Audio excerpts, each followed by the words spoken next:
నమస్తే, నేను మీ Ashok Kumar. Welcome to our channel. Chat GPT గురించి అందరికీ తెలిసిందే. అసలు ఎంత డెప్త్ ఇన్ఫర్మేషన్ కావాలన్నా, ఎంత సూక్ష్మంగా నాకు పలాంది మాత్రమే కావాలన్నా కూడా ఇన్ డెప్త్ వెరిఫికేషన్ చేసి ఫ్రాక్షన్ ఆఫ్ సెకండ్స్లో మన ముందు ఇన్ఫర్మేషన్ పెట్టేస్తుంది చాట్ జీపీటీ. అసలు యూట్యూబ్కి సంబంధించి థంబ్నెయిల్స్ కావచ్చు, లేదా రకరకాల వ్యవహారాలపైన కూడా చాట్ జీపీటీని అడిగితే ఇట్టే సమాధానం చెప్తుంది. ఏదేమైనా కూడా ఈ మధ్య కాలంలో వైసీపీకి సంబంధించి వెంకటరెడ్డి లాంటి వాళ్ళు కూడా చాట్ జీపీటీ చాలా గొప్పది అని వాళ్ళ వ్యక్తిగత సర్టిఫికేట్ ఇచ్చారనమాట. అయితే ఈ చాట్ జీపీటీని మేము ఒక క్వశ్చన్ అడిగినాం. దేనికి సంబంధించి అంటే, సమాజంలో మరీ ముఖ్యంగా ఆంధ్రప్రదేశ్లో ఈ మధ్యకాలంలో మనం చూస్తే ఒక పక్క జగన్మోహన్ రెడ్డి గారు స్వయంగా ఆయన మాజీ ముఖ్యమంత్రి హోదాలో కావచ్చు, లేదా వైసీపీ సోషల్ మీడియా కావచ్చు, అనేక మంది మేము అధికారం లేకొచ్చాం రప నరుకుతామంటారు. ఇంకా రకరకాల వ్యవహారాలు. ఒక పక్క ఏమో నారా లోకేష్ గారు మేము టీసీఎస్ తీసుకొస్తున్నాం, వద్దు అక్కడ గ్రౌండ్ అవుతుంది, అతి త్వరలో ఇన్ని లక్షల ఉద్యోగాలు వస్తాయంటున్నారు. ఎస్, పెట్టుబడులు తీసుకొస్తున్నారు, అనేక వ్యవహారాలు జరుగుతున్నాయి. గూగుల్ తీసుకొస్తున్నారు, బయట నుంచి పెద్ద పెద్ద కంపెనీలు తీసుకొస్తున్నారు, ఒక పక్క అమరావతి డెవలప్ చేస్తున్నారు, ఒక పక్క సంక్షేమ కార్యక్రమాలు ఇస్తున్నారు. ఎన్ని ఇచ్చినా కూడా అస్సలు ఆంధ్రప్రదేశ్లో పరిపాలన బాగలేదని చెప్పి వైసీపీ సోషల్ మీడియా వాళ్ళు చేస్తున్నటువంటి పోర్ట్రేషన్ మొత్తం మన కళ్ళెదుట తెలుస్తుంది. అయితే రూట్ లెవెల్లో ప్రజలు ఏమనుకున్నారనేది మెయిన్ పాయింట్. ఇటు సైడ్ టీడీపీ వాళ్ళు, జనసేన వాళ్ళు అది తప్పు ఇది తప్పు, వైసీపీ వాళ్ళు చెడ్డ అని చెప్పొచ్చు. అటు side at the same time YCP వాళ్ళు కూడా మీరు తప్పు చేస్తున్నారు, అసలు పరిపాలన బాగలేదని చెప్పి వీళ్ళు నిందలేయచ్చు. కానీ అన్నిటికీ సరితూకంగా ఒక తక్కిడి మాదిరి ఒకసారి చాట్ జీపీటీని అడిగి చూస్తే, అసలు లాస్ట్ 30 సంవత్సరాల్లో ఒక సీఎం హోదాలో ఒక పలానా రాష్ట్రానికి, ఏ రాష్ట్రానికైనా, అటు బీహార్ కావచ్చు, పక్కన్నటువంటి ఒరిస్సా కావచ్చు, ఇంకా నరేంద్ర మోడీ గారు పరిపాలించినటువంటి గుజరాత్ కావచ్చు, ఇలాంటి అనేక రాష్ట్రాలని సమతుల్యం చేసి ఈ రాష్ట్రానికి ఒక ముఖ్యమంత్రి హోదాలో ఎవరు సరైన న్యాయం చేశారో ప్రతి సెక్టర్లో అని చెప్పి మనం ఒక డిఫాల్ట్గా ఈ యొక్క చాట్ జీపీటీకి మనం కొంచెం మేర క్వశ్చనరీ ఇచ్చినప్పుడు చాట్ జీపీటీ ఇచ్చినటువంటి సమాధానం చూడండి, మీరు ఆశ్చర్యపోతారు. ఎస్, అంటే అది వాస్తవం కావచ్చు, కానీ ఇందాక నేను ఏదైతే చెప్పినానో బాబు గారి పరిపాలన బాగా చేయలేదని చెప్పి ఈ ఏదైతే ఫేక్ ప్రాపగాండా చేస్తున్నారో వీటన్నిటికీ చెంప పెట్టి మాత్రం మన కళ్ళెదుట నికార్స్గా సమాధానం చెప్పింది చాట్ జీపీటీ. ఒకసారి చూసే ప్రయత్నం చేద్దాం. చాట్ జీపీటీని క్లియర్గా మనం ఇచ్చినటువంటి కోడ్ చూడండి. Deep analysis on this required. ఆ రిక్వైర్మెంట్ ఏంది? Rate the chief ministers Modi గారు, అదేవిధంగా నాయుడు, కేసీఆర్, నితీష్, అదేవిధంగా నవీన్ పట్నాయక్, జయలలిత, కరుణానిధి, వైఎస్ఆర్, జగన్మోహన్ రెడ్డి, అదేవిధంగా యోగి ఆదిత్యనాథ్, వీళ్ళందరి పేర్లు చెప్పి వీళ్ళందరూ ఏ సెక్టర్లు అయితే నేను ఇచ్చినటువంటి సెక్టర్స్ చూడండి, లాంగ్ టర్మ్ విజన్లో ఎవరు ముందున్నారు మనం ఇచ్చినటువంటి అన్ని పేర్లో కూడా మోడీ గారు కావచ్చు, నితీష్ గారు కావచ్చు, వైఎస్ఆర్ కావచ్చు, ఇలా అనేక మంది దేశంలో పేరుగాంచినటువంటి గొప్ప ముఖ్యమంత్రులు అనుకోండి, లేదా ఒక పేరు ప్రకారమే ఒక నెంబర్ 1గా ఉన్నటువంటి అతి కొద్ది ముఖ్యమంత్రులు కావచ్చు. ఎవరు కథ ఎంత, ఎవరు సీన్ ఎంత, ఎవరు నెంబర్ 1 పొజిషన్లో ఉన్నారన్నట్టు ఓవరాల్గా ఒక ఉత్సుకతతో చాట్ జీపీటీని అడిగినప్పుడు ఏమి అడిగినాను, లాంగ్ టర్మ్ విజన్ వ్యవహారం కానీ, అదేవిధంగా వెల్త్ గ్రోత్, హార్డ్ వర్క్ అంటే కష్టపడేటువంటి ముఖ్యమంత్రి ఎవరు, అదేవిధంగా కొత్త పాలసీలు క్రియేట్ చేసిన వాళ్ళు, administration, tech driven policies, e governance, కరప్షన్కి ఎదురుగా ఎవరు ఎక్కువ కష్టపడినారు, ఇలాంటివన్నీ ఇచ్చినాను.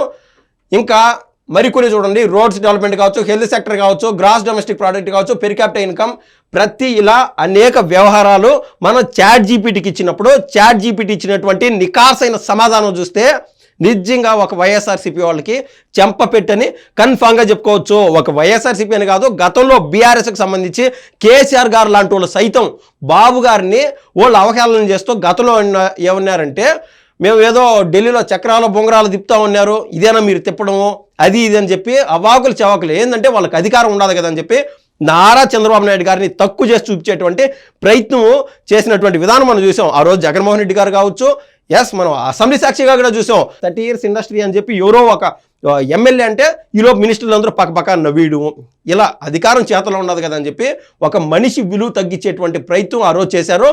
ఈ రోజున వ్యవస్థల్ని నారా చంద్రబాబు నాయుడు గారు మేనేజ్ చేస్తున్నారు. ఆయనది ఒక రేంజ్, ఒక సీన్ అని చెప్పి ఇదే వైసీపీ సోషల్ మీడియా కావచ్చు, వైసీపీ వాళ్ళు కావచ్చు లబోదిబోం అంటున్నారు. అంటే ఆయనకి అంత స్థాయి ఉంటే, అంత స్ట్రెంగ్త్ ఉంటే, వ్యవస్థను మేనేజ్ చేసే అంత కెపాసిటీ నారా చంద్రబాబు నాయుడు గారికి ఉండాలి. ఢిల్లీలో చక్రాలు బొంగరాలు తిప్పుతున్నారనే కదా వైసీపీ వాళ్ళు ఒప్పుకుంటుంది. వాళ్ళే తిప్పి కొడితే 2.5 సంవత్సరం 3 ఏళ్ల ముందు ఏమంటున్నారు, బాబు గారికి అంత సీన్ లేదని చెప్పి ఈ నోర్లే అన్నాయి.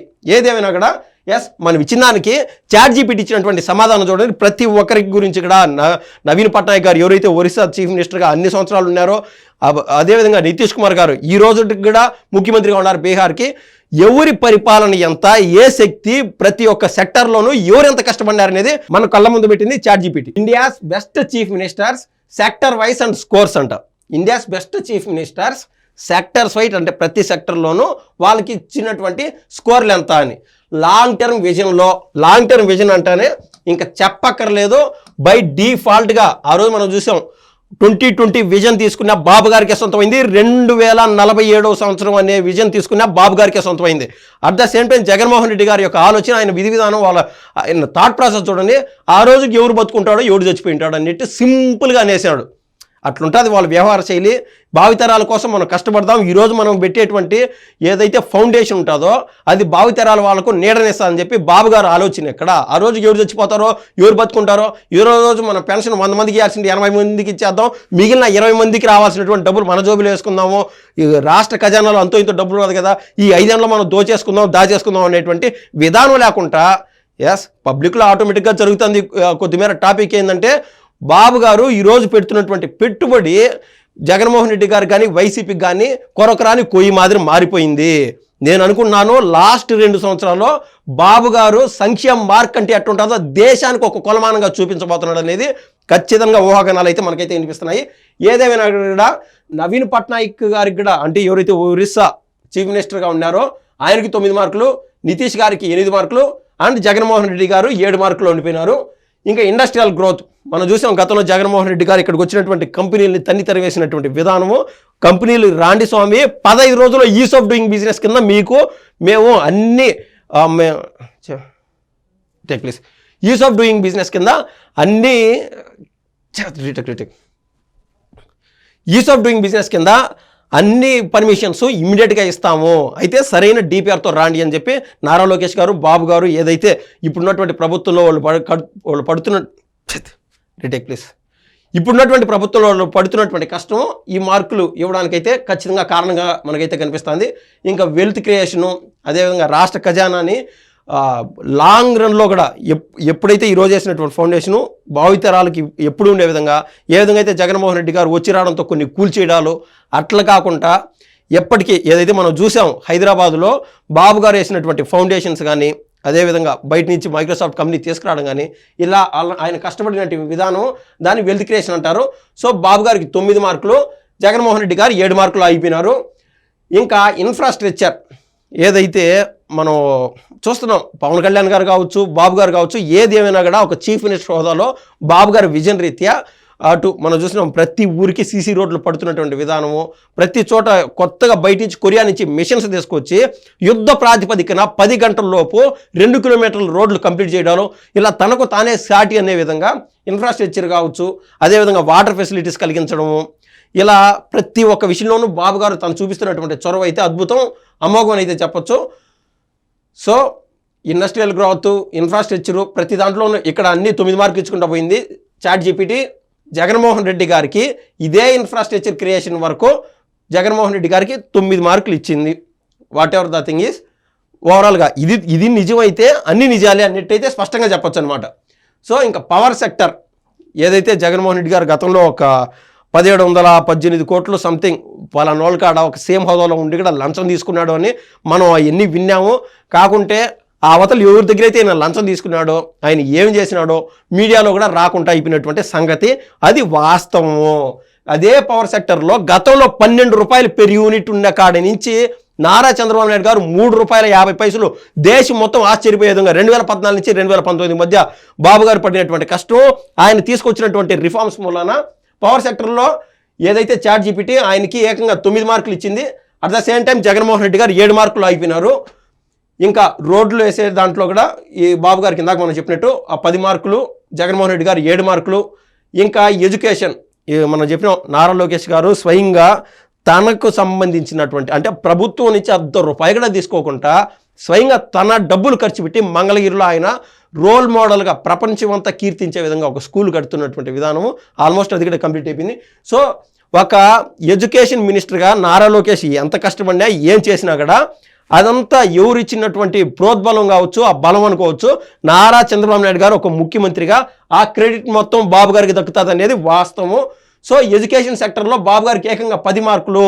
గతంలో కంప్యూటర్లు కూడు పెడతాయి అని చెప్పి ఆ రోజున ప్రతిపక్షంలో ఉండేటువంటి వాళ్ళు కొంతమంది అంటే కంప్యూటర్లు కూడు కాదు కూడబెడతాయి అనే విధంగా మార్చినటువంటి ధీరోదాత్తుడు నారా చంద్రబాబు నాయుడు గారు అని చెప్పి స్పష్టంగా చెప్పొచ్చు. సో అందుకే నిర్మోహమాటంగా ఏకంగా 10 మార్కులు ఇచ్చింది ChatGPT ఎడ్యుకేషన్ సెక్టర్లో బాబు గారికి. జగన్మోహన్ రెడ్డి గారు 7 మార్కులు ఆగిపోయినారు. ఇంకా ప్రతి ఒక్కటి కూడా ఏది చెప్పినా కూడా విత్ ఆథెంటికేట్ డాక్యుమెంట్ ఏది గూగుల్ చేసినా కూడా మనకు కళ్ళెదిట్ట సాక్షాత్కారం అవుతుంది. టీచర్ రిక్రూట్మెంట్లో దేశ స్థాయిలో బాబు గారే నెంబర్ 1. ఇప్పటికి 10ల సంఖ్యలో టీచర్ రిక్రూట్మెంట్ చేశారు. అంతేందుకు కొత్తగా ఇప్పుడు ప్రభుత్వం వచ్చింది. మొన్న 16,000 పైచీలకు ఉద్యోగాలు ఇచ్చారు. ఇప్పుడు మళ్ళీ కొత్తగా ఒక నోటిఫికేషన్ వదులుతున్నారు మళ్ళీ టీచర్ రిక్రూట్మెంట్కి. అంటే వీళ్ళే సాటి టీచర్ ఉద్యోగాలు ఇచ్చే దాంట్లో గత 5 ఏళ్ళలో ఏడన్నా ఒకటి ఏసీ వదిలినారా అనేది కూడా ఒకసారి క్వశ్చనరీ చేసుకోవాలా. ఏదేమైనా కూడా ChatGPTకి గొప్ప మనసు అయితే ఉండదని మనం చెప్పుకోవచ్చు. ఇక్కడ చూడండి, ఇక్కడ కూడా 7 మార్కులు ఇచ్చారు. పానీలు అనుకున్నారు ఏమో, 7 మార్కులు జగన్మోహన్ రెడ్డి గారికి ఇచ్చారు. అది ఎందుకో నాకైతే అర్థం కావట్లా. గొప్ప మనసు ఉన్నది ChatGPTకి కూడా అనుకోవాలా, వైసీపీ వాళ్ళ లాంగ్వేజ్లో చెప్పాలంటే. సో ఇంకా టెక్నికల్ ఎడ్యుకేషన్, ఇంకా స్కిల్ డెవలప్మెంట్లో అదే పనిగా ఎత్తుకొని పోయి కక్షపూరితంగా బాబు గారిని జైల్లో పెట్టారు. ఫర్ శాంపుల్స్ ఎగ్జాంపుల్ చెప్తున్నా. సో టెక్నికల్గా మన రాష్ట్రంలో వాళ్ళందరూ ఫిట్గా ఉండాలని చెప్పి టెక్నికల్ ఎడ్యుకేషన్లో ఏకంగా 10 మార్కులు బాబు గారు ఏదైతే చేసినటువంటి విధి విధానాల వల్ల ఆయనకి 10 మార్కులు నిర్మోహమాటంగా ChatGPT ఇచ్చింది. నాకు ఇక్కడ ఫైనల్గా ఇట్లాంటి అగ్రికల్చర్ సెక్టర్ అనేక రకాలు ఇక్కడ ఉన్నాయి. కానీ ఇల్లు రేపు మాపో లేదా సాయంత్రానికో మొన్నాడుకో అంటారు. ChatGPT అధినేత మెడలో బాబు గారు పసుపు పచ్చ కండువ వేసేశారు అని కూడా వీళ్ళు ఆన్లైన్లో పెట్టిన ఆశ్చర్యం లేదు. అంటే ఇప్పుడు దాకా ఏమీ జరగల. వీళ్ళు ఇంకా టీడీపీ వాళ్ళతో కొమ్మకు అయిపోయినారు. ChatGPT వాళ్ళు అంటారేమో వైసీపీ వాళ్ళు అనేది నాకైతే డౌట్గా ఉన్నది. ఏదేమి నాకు ఇక్కడ చూడండి, కరుణానిధి గారు, లేకపోతే జయలలిత గారు, కేసీఆర్ గారు, అదేవిధంగా మోడీ గారు కావచ్చు, నవీన్ పట్నాయక్ గారు, నితీష్ కావచ్చు, ఎంతమంది ఉన్నా కూడా టీడీపీ అధినేత ఏపీ ముఖ్యమంత్రి అయినటువంటి నారా చంద్రబాబు నాయుడు గారికే ఇన్ని మార్కులు ప్రతి సెక్టర్లో ChatGPT ఇచ్చిందంటే అది ఎందుకు అనేది కూడా ఒకసారి దయచేసి మీకు ఏదైనా సరే సహజంగా అనిపిస్తే, ఎంతసేపు బాబు గారు గొప్ప చేశారనేది నేను క్లియర్ కట్గా నేను చెప్పగలుగుతున్నాను. ప్రతిదానికి నేను ఎగ్జాంపుల్ ఇవ్వగలుగుతున్నా. అయితే ఎందుకు ఇన్ని మార్కులు ఇవ్వగలిగింది ChatGPT అనేది మీ అభిప్రాయం మీరు దయచేసి కామెంట్ రూపంలో తెలియజేయండి. ఇంకా హెల్త్ రంగంలో కావచ్చు, దాంట్లో కూడా 10 మార్కులు ఇచ్చింది. అగ్రికల్చర్ రంగంలో అయితే అంటే పూర్వం ఏదైతే అప్పట్లో ఉన్నటువంటి ప్రతిపక్షం వాళ్ళు చేసినటువంటి పోర్ట్రేషన్ మూలాన బాబు గారికి అక్కడ 8 మార్కులు ఇచ్చారు. ఇక్కడ చూస్తే జగన్మోహన్ రెడ్డి గారు కూడా 8 మార్కులు అయిపోయినారు ఓవరాల్. అయితే ఇదే అగ్రికల్చర్ సెక్టర్లో మిగిలిన వాళ్ళకి కూడా ఎక్కడ కూడా 8 మార్కులు దాటినటువంటి దాఖలాలు ఎక్కడా లేవు. మార్కులు అంతో ఇంతో ఏడన్నా తగ్గినాయంటే 8 మార్కులు తాగినారు ప్రతి నాయకుడు కూడా. రూరల్ డెవలప్మెంట్లో, పల్లెటూరు డెవలప్మెంట్లో కూడా బాబు గారికి 9 మార్కులు. మనం చూస్తున్నాం పల్లి పండుగ కార్యక్రమం నిమిత్తం తీసుకొస్తున్నటువంటి రిఫార్మ్స్, ప్రతి దాంట్లో కూడా బాబు గారు ఒక సీఎం హోదాలో ఆయన పవన్ కళ్యాణ్ గారికి ఇస్తున్నటువంటి ప్రోద్బలం కావచ్చు, తద్వారా ఆయన చొచ్చుకుపోతున్నటువంటి విధానం కావచ్చు, అది ఏమైనా కూడా మన రాష్ట్రానికి ఒక అభివృద్ధి పతాకంగా అయితే నిలబడుతుంది. అది బాబు గారి క్రెడిట్ అయితే బాబు గారికే క్రెడిట్ చేస్తానని చెప్పి నేనైతే స్పష్టంగా చెప్పదలుచుకున్నాను. ఇంకా రూరల్ డెవలప్మెంట్ కావచ్చు, ఇంకా టెక్నాలజీలో అయితే బాబు గారికి 9 మార్కులు. 10 వచ్చిన వాళ్ళు ఏడన్నా ఉన్నారంటే నాకైతే కనపడలా. ఇంకా పెద్ద మనసు చేసుకున్నటువంటి ChatGPT జగన్మోహన్ రెడ్డి గారికి కూడా 7 మార్కులు ఇచ్చింది. ఇంకా ఈ గవర్నెన్స్లో మనం చూసాం, అరచేతిలో మనం ఎంఆర్ఓ ఆఫీస్కి పోకుండా కావాల్సినటువంటి సర్టిఫికెట్లన్నీ తీసుకొచ్చుకోగలుగుతామని చెప్పి వాట్సాప్ గవర్నెన్స్ అని శాంపుల్ సైజులో ఈ 2 సంవత్సరాల్లోనే తీసుకొచ్చారంటే that's the way AP government is moving on అని స్పష్టంగా అయితే చెప్పొచ్చు. దాంట్లో కూడా బాబు గారికి ప్రస్తుతానికి అయితే 7 మార్కులు వచ్చినాయి. ఇంకా అంతకుమించి ఎవరికైనా ఉన్నాయంటే జగన్మోహన్ రెడ్డి గారు 7లో ఆగిపోయినారు. నితీష్ కుమార్ ద గ్రేటు బాబు గారు మాదిరినే, అంటే వీళ్ళొక స్టైల్ వేరే అనుకుంటాం కదా. సో నితీష్ కుమార్ గారు కూడా ఎందుకో అక్కడ 6 మార్కులు ఆగిపోయినారు. ఇంకా లా అండ్ ఆర్డర్ విషయానికి వస్తే బాబు గారికి 7 మార్కులు, జగన్ గారికి 7 మార్కులు. ఇంకా సంక్షేమానికి సంబంధించి బాబు గారికి 7 మార్కులు వచ్చినాయి. At the same time Jaganmohan Reddy గారు నా అక్క చెల్లెమ్మల ప్రేమలో ఏమైపోయినాయో, అవతాతల ప్రేమలు ఏమైపోయినాయో అని చెప్పి అనేటువంటి జగన్మోహన్ రెడ్డి గారు ఆయన ఏమాత్రం సంక్షేమం చేసినాడో తెలియదు. కానీ మనకు 6 మార్కులు అయితే జగన్మోహన్ రెడ్డి గారికి ChatGPT ఇచ్చింది. ఇంకా సోషియో ఎకనామిక్ ఇంపాక్ట్ వచ్చి బాబు గారికి ఏకంగా 9 మార్క్స్ ఇచ్చింది. జగన్మోహన్ రెడ్డి గారు 6-7 మార్కులు అయిపోయినారు. పెర్ క్యాపిటల్ ఇన్కమ్ తలసరి ఆదాయం పెంచడంలో బాబు గారికి 8 మార్కులు ఇచ్చింది ChatGPT. At the same time Jagan గారు 7 మార్కులు ఆగిపోయినారు. గ్రాస్ డొమెస్టిక్ ప్రోడక్ట్ ఇంపాక్ట్లో రాష్ట్రానికి సంబంధించి బాబు గారు చూపించినటువంటి చొరవ మూలాన 8 మార్కులు ఇచ్చింది చాట్ జీపీటీ. జగన్మోహన్ రెడ్డి గారు 7 మార్కుల్లో ఆగిపోయినారు. ఓవరాల్గా యావరేజ్ స్కోర్ కన్నా చూస్తే ఇంతమంది దేశ స్థాయి నాయకులందరినీ ఒక చోట రాసి జగన్మోహన్ రెడ్డి గారు దేశ స్థాయి నాయకుడు అన్నా లేదా అంతో ఇంతో భారతదేశంలో జగన్ గారు తన పేరు ఏదో రప్పించుకున్నాడు, నిలబెట్టుకున్నాడు, అందరి నోళ్ళలో నాన్నాడు అనుకుంటే అది త్రూ ఆ 13 కేసులు, 18 కేసులు, ఈడీ కేసులు, సిబిఐ కేసులు, వాటి మూలాన ఏదైనా కూడా ఆయనకంటూ దేశంలో జగన్ గారు ఉన్నారనేది ఆయన అయితే పేరు సంపాదించుకున్నాడు. ఈయన పేరు కూడా ఇచ్చి పెద్ద పెద్ద నాయకులు వైఎస్ఆర్ గారి పేరు, కేసీఆర్ గారి పేరు, మోడీ గారి పేరు, నితీష్ గారు, నవీన్ పట్నాయక్ గారి పేరు, అందరి పేర్లు ఇచ్చి ఓవరాల్గా ప్రతి సెక్టర్లోనూ వీళ్ళ కృషి ఎంత అని చూస్తే నారా చంద్రబాబు నాయుడు గారికి 10లో ఏకంగా 9.1 మార్కులు ఇచ్చింది చాట్ జీపీటీ. 2వ స్థానంలోనూ 3వ స్థానంలోనూ అటు కరుణానిధి గారు, మోడీ గారు, అంటే మోడీ గారు గతంలో గుజరాత్ చీఫ్ మినిస్టర్గా ఉన్నప్పుడు ఆడిచ్చినటువంటి మార్కులు అవి. ఇంకా జయలలిత గారు సేమ్ కరుణానిధికి దగ్గరగా 8.4 మార్కులు, కేసీఆర్ గారు 8.4 మార్కులు, వైఎస్ఆర్ గారు 8.2, నవీన్ పట్నాయక్ గారు 8.2, లాస్ట్లో నితీష్ గారు 7.7 మార్కులు, అండ్ జగన్మోహన్ రెడ్డి గారు లాస్ట్లో ఉండిపోయినారనే మాట వాస్తవం. ఏదేమైనా కూడా ఇది కల్పిత కథ కాదు. ఓవరాల్గా చెప్తాను, ఎంతసేపు చెప్పి కూడా స్టార్టింగ్లోనే చూపించాను. మనం చాట్ జీపీటీకి మనము ఈ సెక్టర్లన్నీ మనమేం అబద్ధం చెప్పేం రాయిలా. ప్రతి సెక్టర్లో వీటిల్లో దేశ స్థాయిలో చొరవ చూపించి మంచి పేరు సంపాదించుకున్న వాళ్ళు లిస్ట్ వేసి ఏంటంటే క్లియర్ కట్గా చాట్ జీపీటీ ఇది ఒక టేబుల్ వేసి ఇచ్చింది. ఇది ఓవరాల్గా దీనికి సంబంధించినటువంటి వ్యవహారం. దీనిపైన మీ అభిప్రాయం తెలుపుతారని కోరుతున్నా. ధన్యవాదాలు.